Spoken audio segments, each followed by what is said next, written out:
de transformações lineares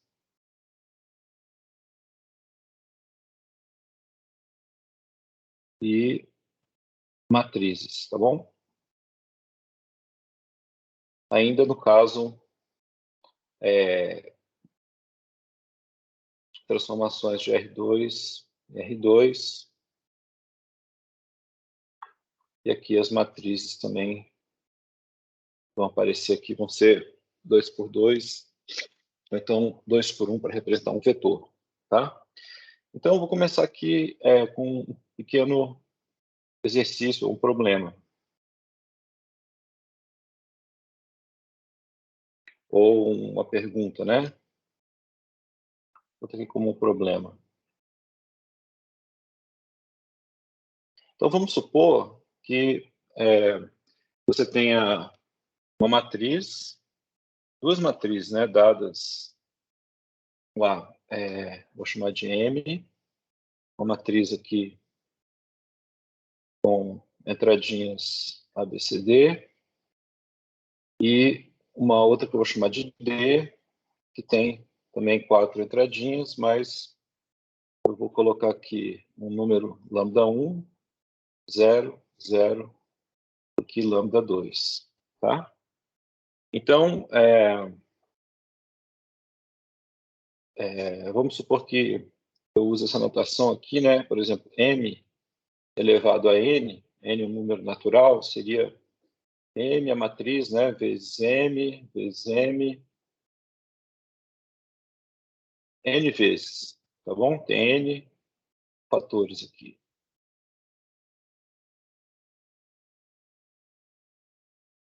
Notação para você multiplicar sucessivamente uma matriz por ela mesma.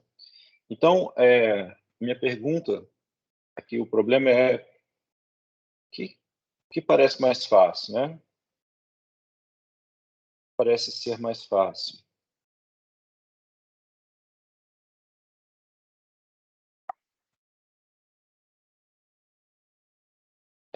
Calcular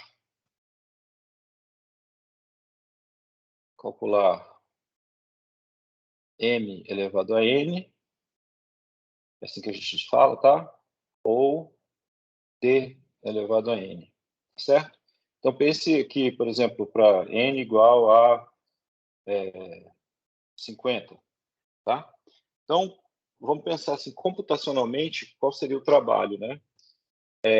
Pegar essa matriz M, multiplicar por M, depois multiplicar de novo por M 50 vezes, ou pegar essa D e multiplicar a D por ela mesma 50 vezes, né? Então, claro que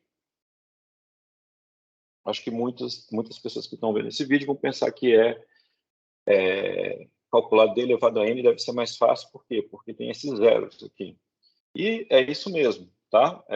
Se você pegar, por exemplo, D ao quadrado, né, seria você pegar lambda 1, 0, 0, lambda 2 e lambda 1, 0, 0, lambda 2. O resultado aqui vai ser simplesmente lambda 1 ao quadrado, 0, 0, lambda 2 ao quadrado, certo? Se você for fazer d ao quadrado vezes d, porque d é o cubo, você vai obter, né, d elevado ao cubo, vai você simplesmente pegar os lambdas e elevar ao cubo. Então, é praticamente o mesmo trabalho que você tem que elevar dois números, lambda 1 e lambda 2, a uma determinada potência. E se você tiver, por exemplo, preso em algum lugar sem mais nada para fazer, só com a caneta e um papel, você pode tentar calcular, por exemplo, m elevado à quinta, tá? E você vai ver que as expressões das entradas dessa matriz potência vão crescendo, ficando absolutamente grandes. E isso a gente já nota como uma matriz 2 por 2. Se a matriz fosse 3 por 3, seria muito pior. Se for uma matriz 20 por 20, então a economia de trabalho que eu teria para trabalhar, multiplicar essa matriz, comparado com essa aqui, é imensa a ponto de influir, mesmo com computadores rápidos, você precisa um pouco de inteligência na hora de calcular as coisas, de programar, para que você não gaste muito tempo ou estoure o limite de memória da sua máquina. Tá bom? Então, essa uma coisa importante.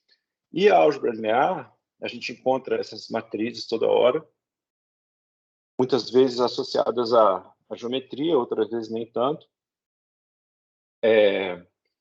E só um momentinho, gente. Eu vou ter que botar a fonte do computador aqui na energia, só um pouquinho.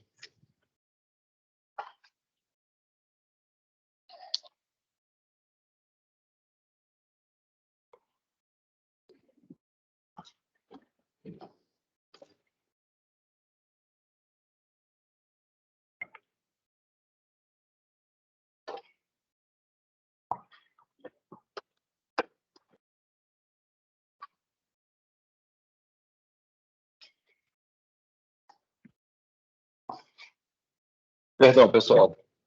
Espero que vocês tenham avançado o vídeo, tá? Bom,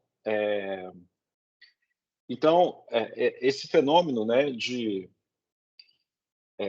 tentar simplificar as matrizes que a gente vai encontrar é uma parte considerável da teoria da álgebra linear, tá? E a gente vai ver isso aos poucos. Então, hoje eu queria fazer um exemplo para ilustrar essa ideia, tá bom? Então, o exemplo aqui vai ser o seguinte. Vou pegar... Ops. Peguei minha caneta. Vou pegar a matriz M com os seguintes números, né? 0,8, 0,2, 0,3, 0,7, tá? E eu vou chamar, como a gente está chamando aqui, de E1, o vetor um zero, tá? E vamos supor que eu queira pergunta, né? Pergunta.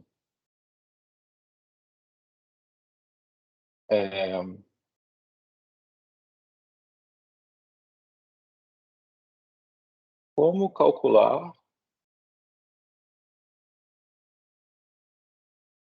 vou escrever aqui, ó, o limite, quando n vai para infinito, de m elevado a n, aplicado aqui ao E1. Então, o que quer dizer isso aqui, né?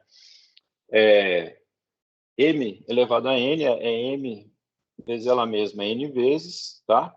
Depois você multiplica essa matriz aqui por essa matriz aqui de duas linhas e uma coluna, que é o E1. E aí você tem um resultado. Então, para cada n dado, você tem um vetor aqui, certo?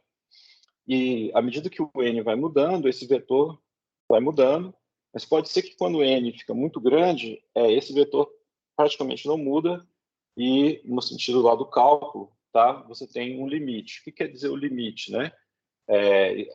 Isso aqui tem um limite. Quer dizer que a primeira entrada do vetor tende a um limite, a segunda também, tá?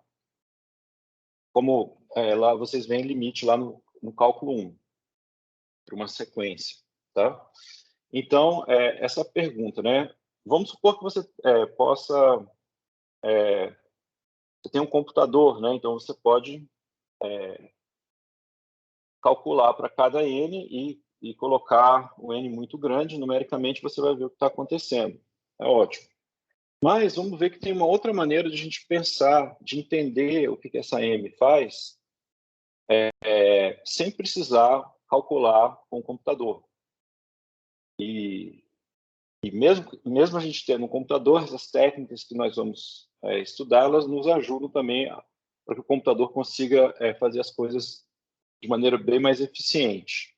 Tá bom? Então, esse é o problema aqui. Tá? Então,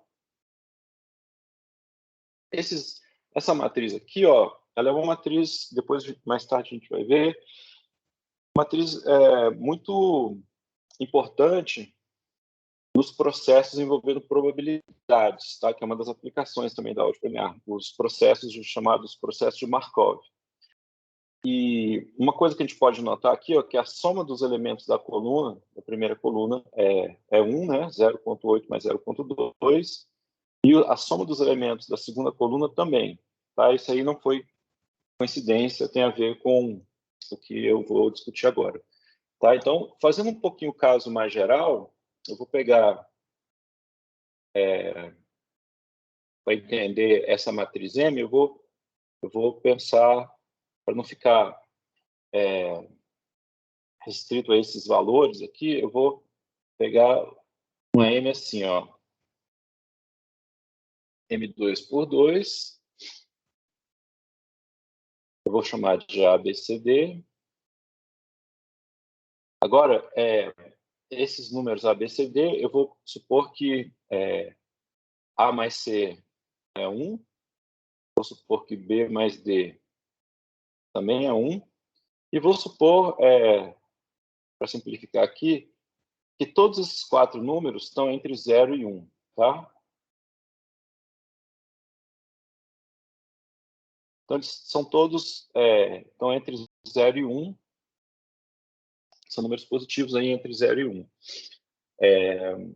Ok. Então, ó, vai cair um pouco do céu aqui os vetores que eu vou escrever agora. Depois, tá, a gente vai aprender a técnica para encontrar esses vetores. Por enquanto, é só um exemplo para ilustrar uma ideia. Então, eu não vou introduzir a técnica agora, mas vou simplesmente pensar que alguém falou aqui no meu fone, falou assim, ó, cara, define isso aqui, ó. Eu vou definir. Definimos, vou chamar de V1, um vetor, tá? Que ele vai ser o seguinte, vai ser BC, tá? Onde B e C são esses mesmos B e C aqui, tá? E vou chamar de V2. Desculpa, gente, às vezes ó, isso aqui é um pouco de dislexia, tá? Às vezes eu escrevo vetor assim, ou matriz, e às vezes eu faço assim, tá? Quer dizer a mesma coisa, tá bom? Perdão.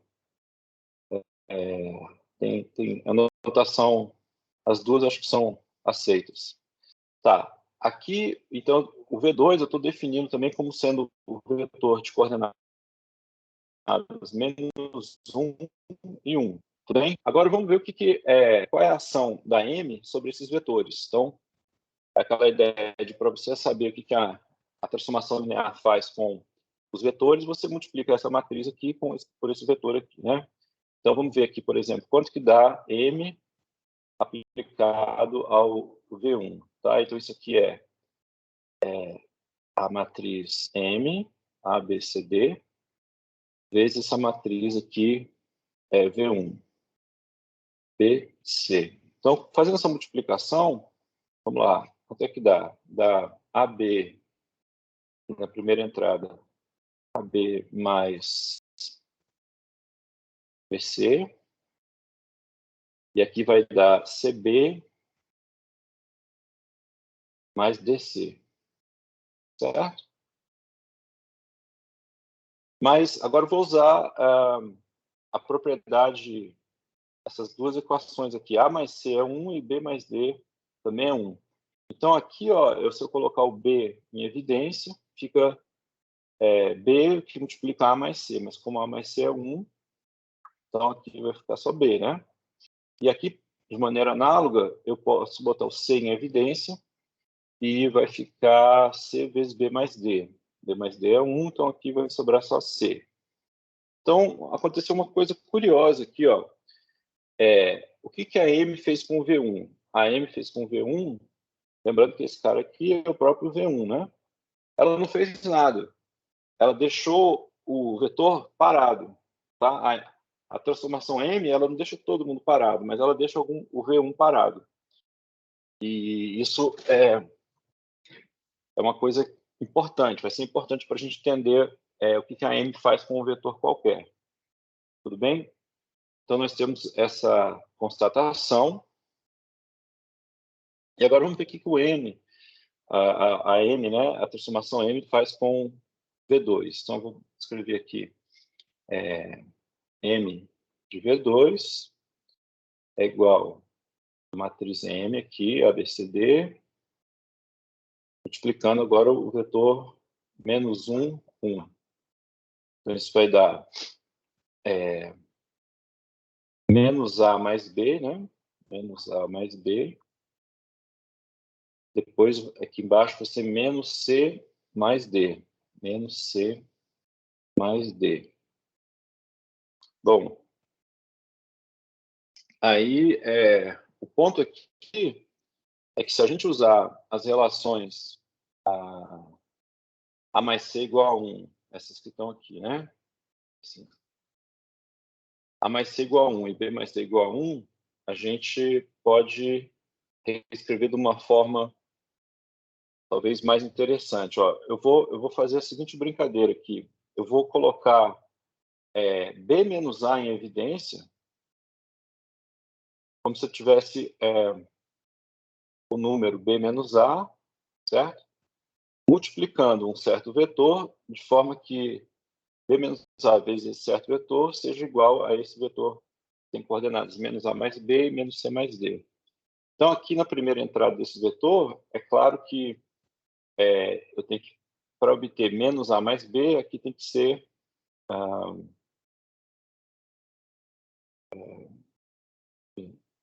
é isso mesmo que eu quero? Não, perdão.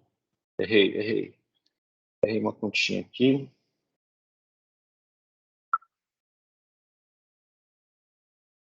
Não é isso. Eu quero A menos B aqui, certo? A menos B, em vez de B menos A. Errei o sinal, tá? Faz parte da vida. Então, aqui na primeira entrada, ó, se eu pegar menos 1 vezes A menos B, vai dar menos A mais B, certo? E agora a gente nota o seguinte, ó, como eu tenho que A mais B é igual a 1 e também, desculpa, estou fazendo muito, A mais C é igual a 1, né? Mais C,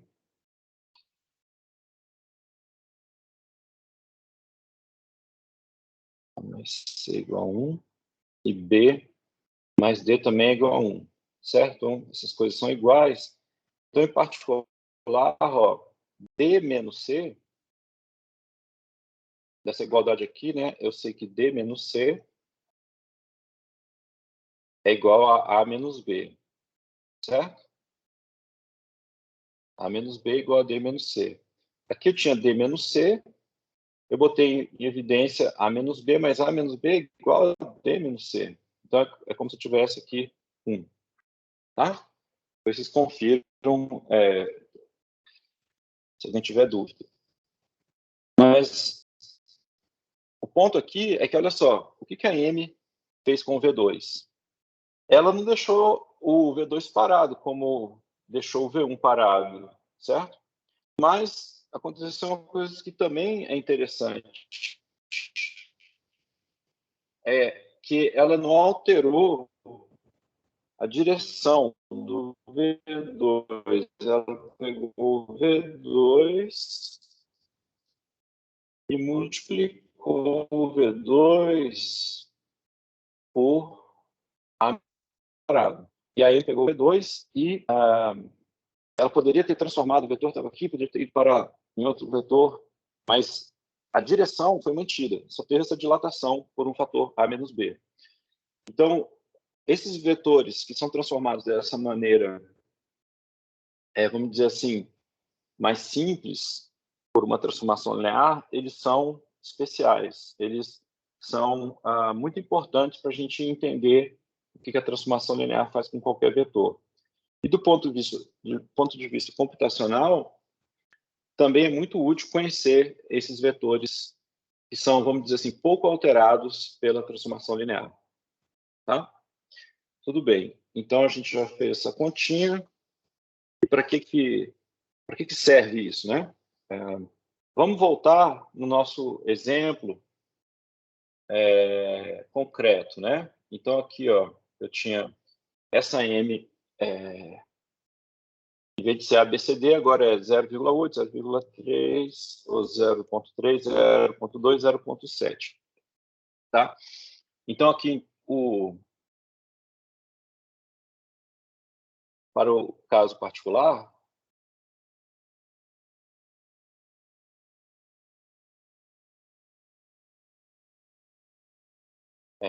M sendo 0,8, 0,2, 0,3, 0,7, nós temos o seguinte, né? Que o V1, ó, note que o V1 era, como é que era o V1, né? Era BC, então seria 0,3, 0,2. E o V2, bom, o V2 eu peguei como menos 1, né? Tudo bem. Então, voltando, qual era a pergunta, né? A pergunta era eu pegar o E1, aplicar M n vezes, e calcular o limite, quando n vai para infinito. E isso parecia muito difícil, por quê? Porque multiplicar essa matriz M por ela mesma, esses números vão ficando horríveis, né? M ao cubo, M à quarta, etc, etc. Então, como é que eu posso entender esse limite de uma maneira simples se eu sei, se eu conheço esses vetores especiais aqui? Tá? Então, a ideia aqui, ó, é escrever o vetor E1 como, desculpa, escrever E1 da seguinte forma, vamos dizer, um número alfa V1 mais um número beta V2. Ou seja, eu pego isso aqui, a gente chama de uma combinação linear de V1 e V2. É um número vezes V1 mais um outro número vezes V2. Tá? Então, a ideia é escrever o E1 como uma combinação linear de V1 e V2. Por que isso facilita para a gente? Tá? Eu vou deixar aqui como exercício.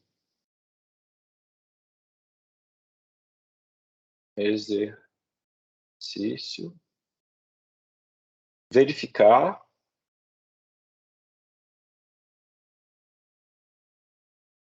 que, na verdade, o E1, ele eu fiz essa continha, tá, gente? Espero não ter errado. É 2 vezes o vetor V1 menos 2/5 do vetor V2, tá? Então, vocês podem verificar, se quiserem, eu recomendo para vocês treinarem essas continhas, mas vamos assumir que o E1 é 2 vezes o V1 menos 2/5 vezes o V2, tá? E aí, vamos tentar calcular agora esse limite, como é que fica, né? Então, se eu pegar, por exemplo, se eu fizer M aplicado ao E1, primeira etapa, depois eu vou querer pegar M elevado a N, né? Mas isso aqui é M aplicado ao E1, mas o E1 é 2 vezes V1 menos 2/5 de V2, certo? Mas a M é uma transformação linear, tá? Então, eu posso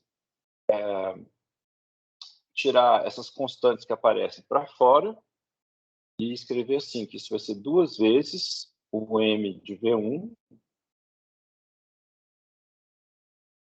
menos 2/5 M de V2, certo? Vou colocar a igualdade aqui, tá? Continuando. Mas quanto que é o M de V1? A gente viu que o M de V1 é o próprio V1, é isso? E o M de V2 é A menos B vezes V2. Então, no nosso caso aqui, ó, A é como se o A fosse 0,8, 0,8, e o B fosse 0,3. Então, A menos B é 0,5, certo? Bom, a gente já sabe. Então, vai ficar assim, né? Ou 1/2, se vocês quiserem. Então, 2 vezes M de V1 vai dar 2 vezes o próprio V1, e depois é menos 2/5, esse 2/5 aqui. O M de V2 é 1/2, vou botar esse 1/2 separado aqui, certo? Vezes V2. Espero que seja claro. Agora, o que aconteceria se, em vez de aplicar M uma vez, eu tenho um resultado, eu aplicasse M, sei lá, N vezes? O que aconteceria, né? Então, eu vou usar essa própria, não ter que escrever tudo de novo, eu vou botar aqui, ó, M elevado a N, certo? Seria M elevado a N aqui. Aqui seria M elevado a N, e aqui M elevado a N, certo? Por que eu posso tirar as constantes para fora, né? Porque M é uma transformação linear, M vezes M também é uma transformação linear, né? A composição de transformações lineares é uma transformação linear. Então, M composta com ela mesma, N vezes é uma transformação linear, então eu posso separar a soma e tirar as constantes, né, que estão multiplicando os vetores, os números, para fora, ok? Então, agora, ó, M aplicado ao V1 é o próprio V1. Então, se eu aplicar M N vezes ao V1, continua dando V1. Aqui não muda nada, certo? Essa parcela 2 vezes M elevado a N aplicado ao V1 é 2 vezes V1. Agora, aqui, o que acontece? Quando eu pego o V2 e aplico a M, eu ganho um fator meio, certo? Que é aquele A menos B, né?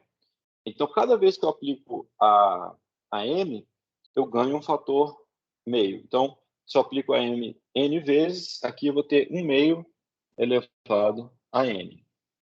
Tudo bem? Então, agora olha só como é que ficou tranquilo, né? Porque Mn elevado, M elevado a N, aplicado aqui ao E1, é isso aqui. E se eu fizer o N tender a infinito, tá claro o que acontece, né? Porque aqui eu tenho 1/2 elevado a N. Quando N tender a infinito, isso aqui vai para 0, certo? Então, né? Porque 1/2 vezes 1/2 vezes 1/2 vezes 1/2 vai ficando cada vez menor, menor, tende a 0. Portanto, o limite, quando N tende a infinito, de Mn elevado a... desculpa. M elevado a N, aplicado aqui ao E1, é simplesmente 2 vezes o V1, certo? E o nosso V1 é 0,3, 0,2. Então, isso aqui é 0,6, 0,4. Esse é o limite. Tá? Agora, queria que vocês meditassem um pouco sobre como seria difícil a gente calcular esse limite se a gente não conhecesse o V1 e o V2. Né? Se a gente tivesse que trabalhar com a M, iterando esse processo de multiplicar por M, multiplicar por M, multiplicar por M, seria muito, muito, muito mais trabalhoso. Aí vocês podem estar se perguntando, bom, como é que você achou esse V1 e V2? Isso a gente vai aprender, tá? Isso aqui é um exemplo para vocês tentarem ter um pouquinho de noção de que a existência desses vetores V1 e V2 simplificou muito o nosso problema. Pode ser que eles só existem nesses casos, né? Nesse caso aí, esse exemplo é o único exemplo onde eu tenho esse tipo de vetores aí, mas não é, claro que não é. A gente vai aprender ao longo do curso a técnica para, dada a matriz, tentar encontrar esses vetores que são ou eles são transformados de maneira simples, tá? O V1 vai ser levado no múltiplo do V1, uma constante vezes o V1. O V2, uma constante vezes V2, tá? Então, a direção dos vetores vai permanecer alterada. Esses vetores são os chamados autovetores associados à aproximação linear M, digamos. Então, a gente vai aprender a fazer isso, resolver esse tipo de problema para matrizes grandes, tá? Não só 2 por 2, 3 por 3. As contas vão ficando um pouco difíceis, mas, assim, a gente vai vendo como seria, como é que a gente poderia pensar em encontrar esses vetores, e talvez a gente possa discutir um pouquinho sobre como é que os computadores nos ajudam com isso. Tudo bem. Ok. Então, vamos continuar, né? Continuar.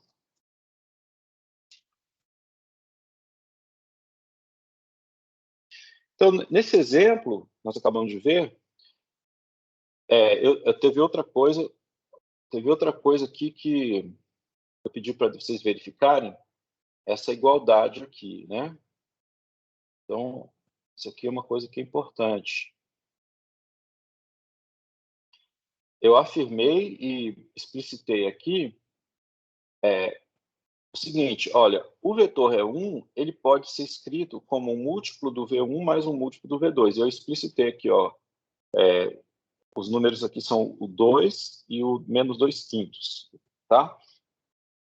Então, esse tipo de situação aí acontece muito em álgebra linear, e a gente tem até nome para essas coisas, tá? E vamos ver uma situação um pouquinho mais geral aqui, que é a seguinte, né? Outra pergunta. Ops. A pergunta é a seguinte.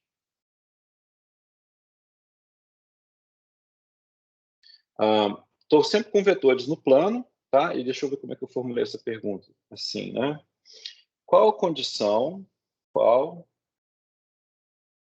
é a condição necessária e suficiente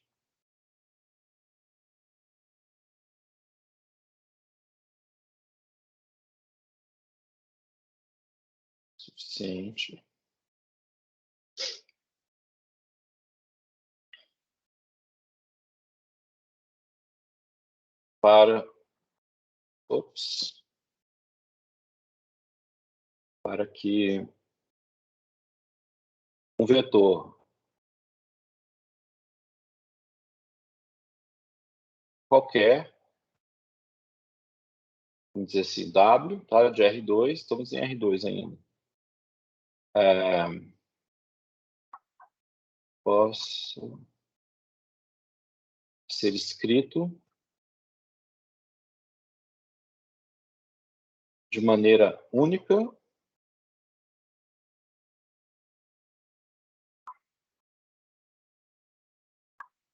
como combinação linear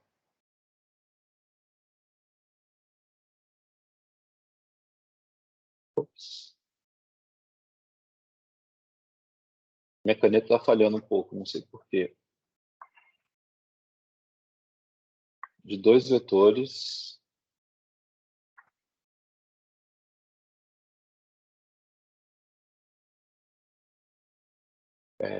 U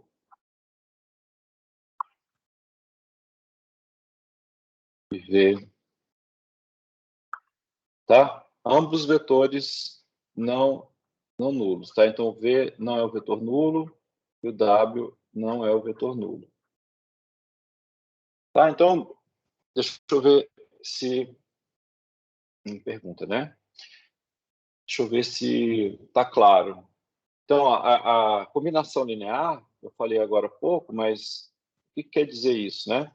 Uma combinação linear dos vetores u e v é uma expressão do tipo alfa, que é um número, vezes u, mais beta, vezes v, onde aqui o alfa e o beta são números reais, tá?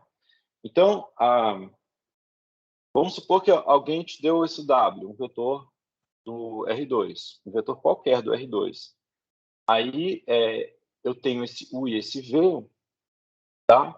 E eu gostaria de escrever o W como sendo uma combinação linear alfa U mais beta V. Tá? Encontrar números alfa e beta, tal que alfa U mais beta V, daí o W. Então, a pergunta é qual é a condição necessária e suficiente envolvendo esses vetores, né? U e V. O que eles têm que ter de especial?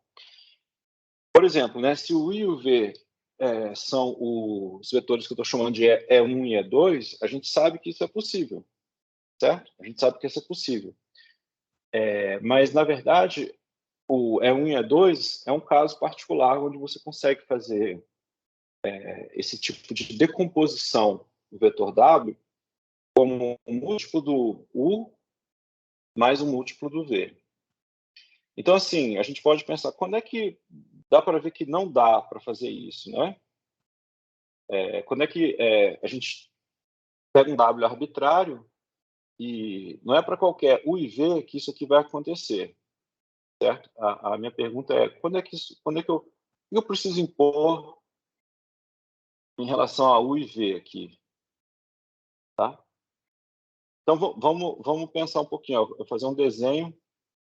Vamos supor que aqui esse pontinho é a origem, e eu desenho o vetor U aqui assim, e vou usar uma outra cor e desenhar o vetor V. E um pouquinho de boa vontade com o meu desenho aqui, estou supondo que eles estão apontando na mesma direção, certo? Então, se o vetor W estiver aqui, por exemplo, se eu multiplicar o vetor U por alfa, por um número, ele vai simplesmente dilatar, vai continuar nessa mesma direção, e o V também. Então, eu posso escolher alfa e beta à vontade, eu nunca vou sair dessa reta definida por essa direção. Então, eu nunca vou conseguir chegar no W, tá? Então, se os vetores U e V são paralelos, então, a gente escreve assim, né? Então, se eles são múltiplos um do outro, né? Se U é igual a um certo lambda V, lambda é um número real, não dá certo. Não dá certo, assim, a gente não vai conseguir escrever um vetor arbitrário como combinação linear de U e V. Então, eu vou escrever assim, não dá certo. Então, essa é uma condição que, se então, para que dê certo, o U tem que ser diferente de lambda V. Então, é uma condição necessária. A condição necessária é que U seja diferente de lambda V, né? Então, vamos fazer um outro desenho aqui para estimular nossa intuição. Vamos pegar aqui, desenhar o U aqui assim, e deixa eu desenhar o V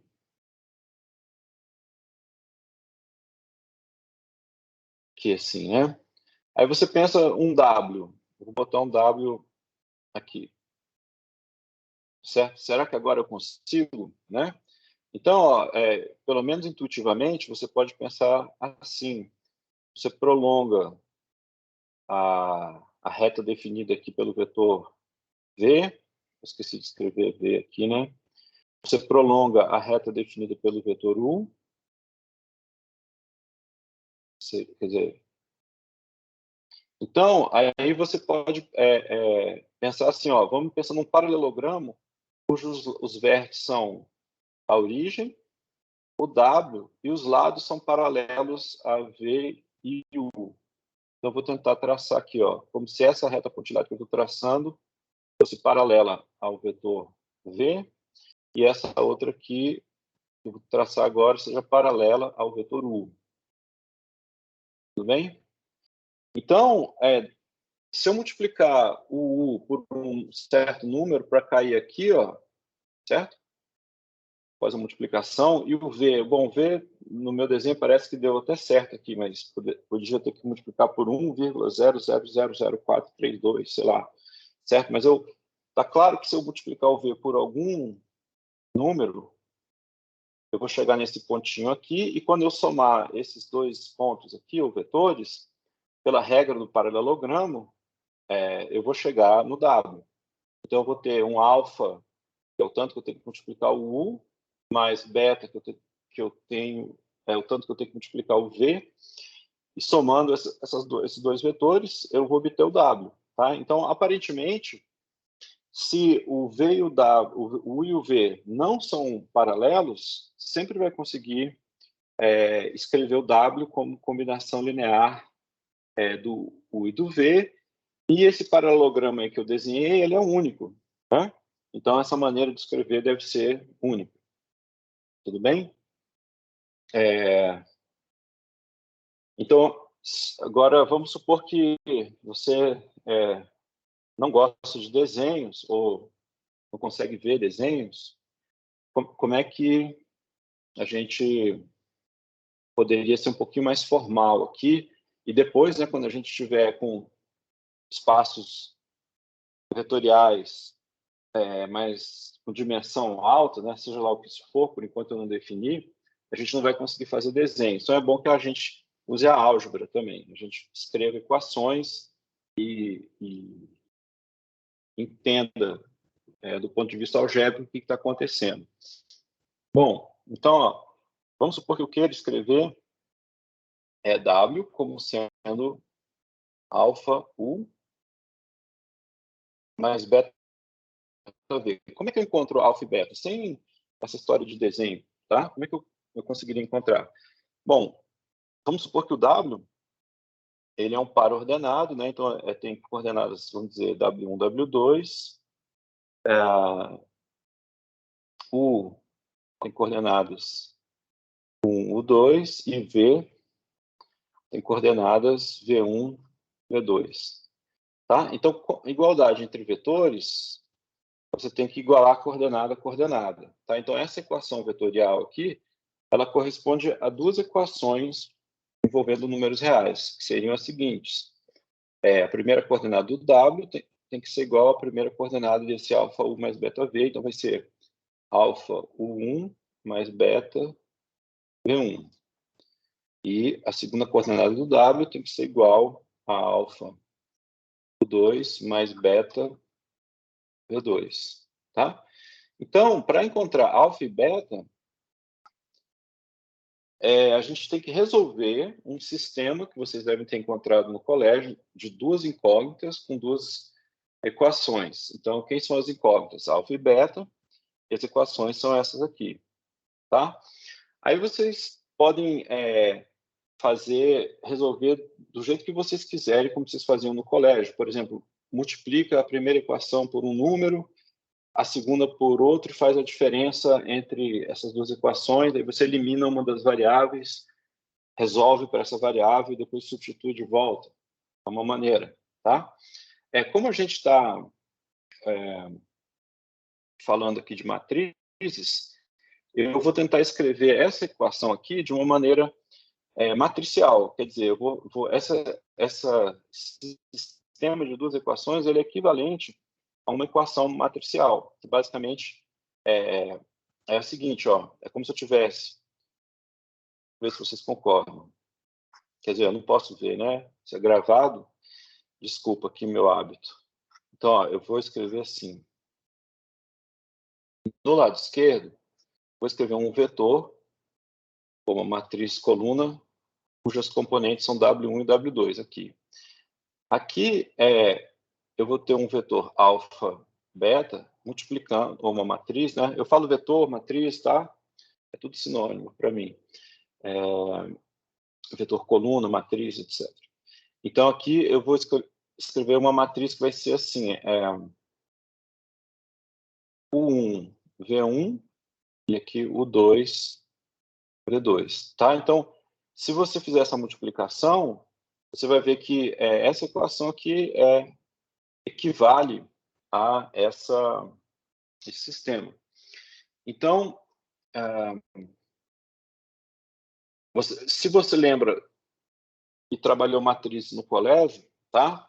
A gente vai, mais tarde, trabalhar com matrizes grandes, usar uma notação um pouco mais elaborada, índices e tudo mais. Mas para matriz 2x2, eu acho que vocês, quem viu no colégio deve lembrar um pouco, né? Então, aqui, ó, a gente tinha a noção, dada uma matriz, tá? Você tem a matriz chamada matriz inversa, que é uma matriz que você multiplicando por essa aí, dá a matriz identidade, tá? Então, no caso de matriz 2x2, tem uma expressão simples para matriz inversa. Então, vou chamar aqui, vou considerar essa matriz aqui, ó, que é 1 dividido por 1V2 menos o 2V1, tá? Que multiplica a matriz V2, 1 menos V1 menos o 2, tá? Então, vamos chamar essa aqui, ó, se eu chamar essa aqui de T, essa matriz aqui eu vou chamar de T, tá bom? A inversa de T, usualmente, para imitar a notação dos números, é o que a gente escreve como sendo T, bota um menos 1 aqui, para significar que é a matriz inversa, tá? Então, ó, essa equação aqui é como se eu tivesse, vamos chamar esse vetor aqui alfa, beta,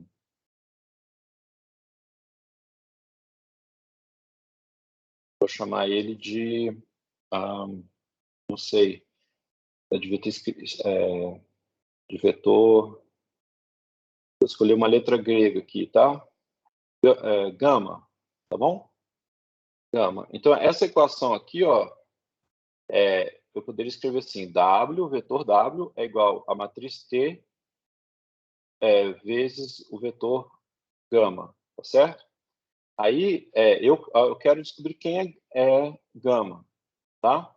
Então, o que eu faço? Eu posso pegar essa equação, que é uma equação envolvendo matriz ou vetores, se vocês quiserem, e posso multiplicar por t a menos 1 dos dois lados, onde essa multiplicação faz sentido, né? À esquerda. Então, eu poderia fazer assim, ó, t a menos 1 w é igual a t a menos 1, que multiplica t gama, certo?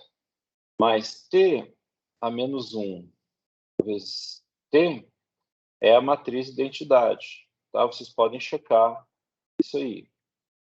Então, isso aqui vai como se o t a menos 1 com o t cancela, tá? Fica a identidade vezes o vetor gama é o próprio vetor gama. Então gama, aqui, ó, gama vai ser t a menos 1 vezes o vetor w. Essa seria a nossa solução. As componentes do gama, as entradinhas aqui, né, são os números alfa e beta que eu estava atrás deles, tá?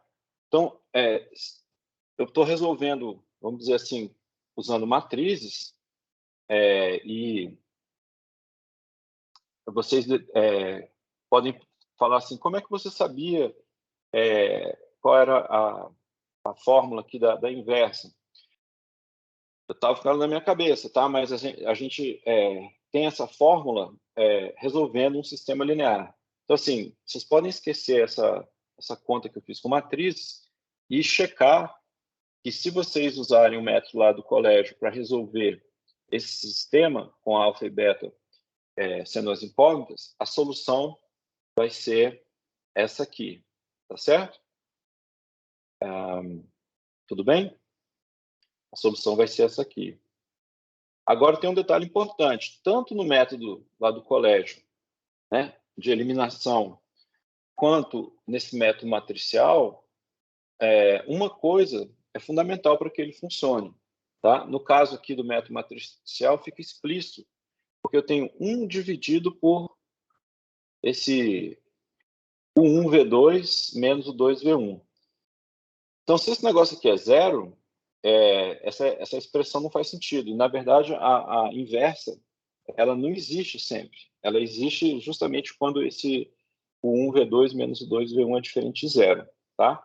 E se você for fazer a conta no estilo lá do colégio, eliminando, você vai ver que uma hora, para obter a solução, você tem que dividir por 1V2 menos o 2V1. Se esse 1V2 menos o 2V1 for zero, não tem solução, tá? Não vai ter solução.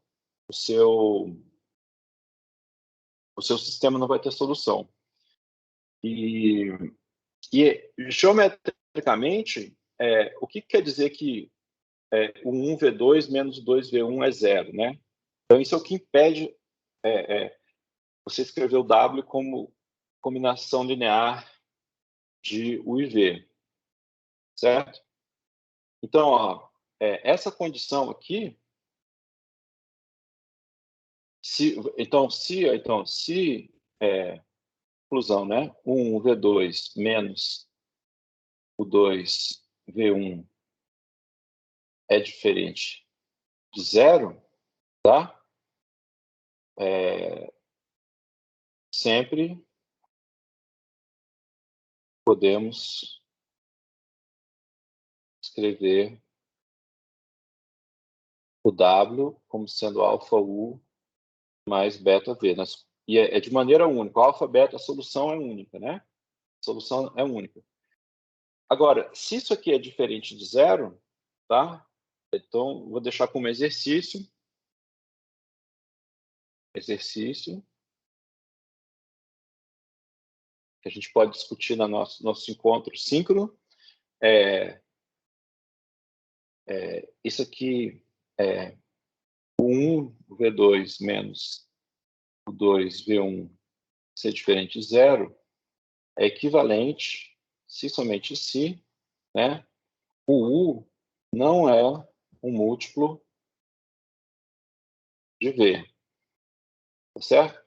Então, essa condição algébrica aqui, ela tem um significado geométrico, quer dizer, se o 1V2 menos o 2V1 é diferente de zero, isso quer dizer que o U e o V não são paralelos, não estão na mesma reta, tá? Passando pela origem.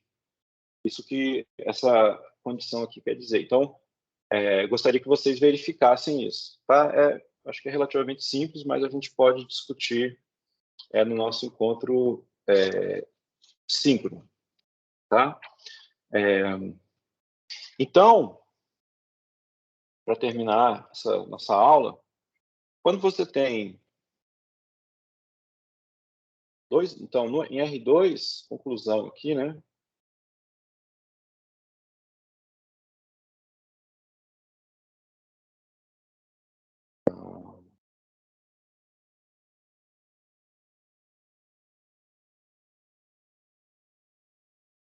Chamamos de base,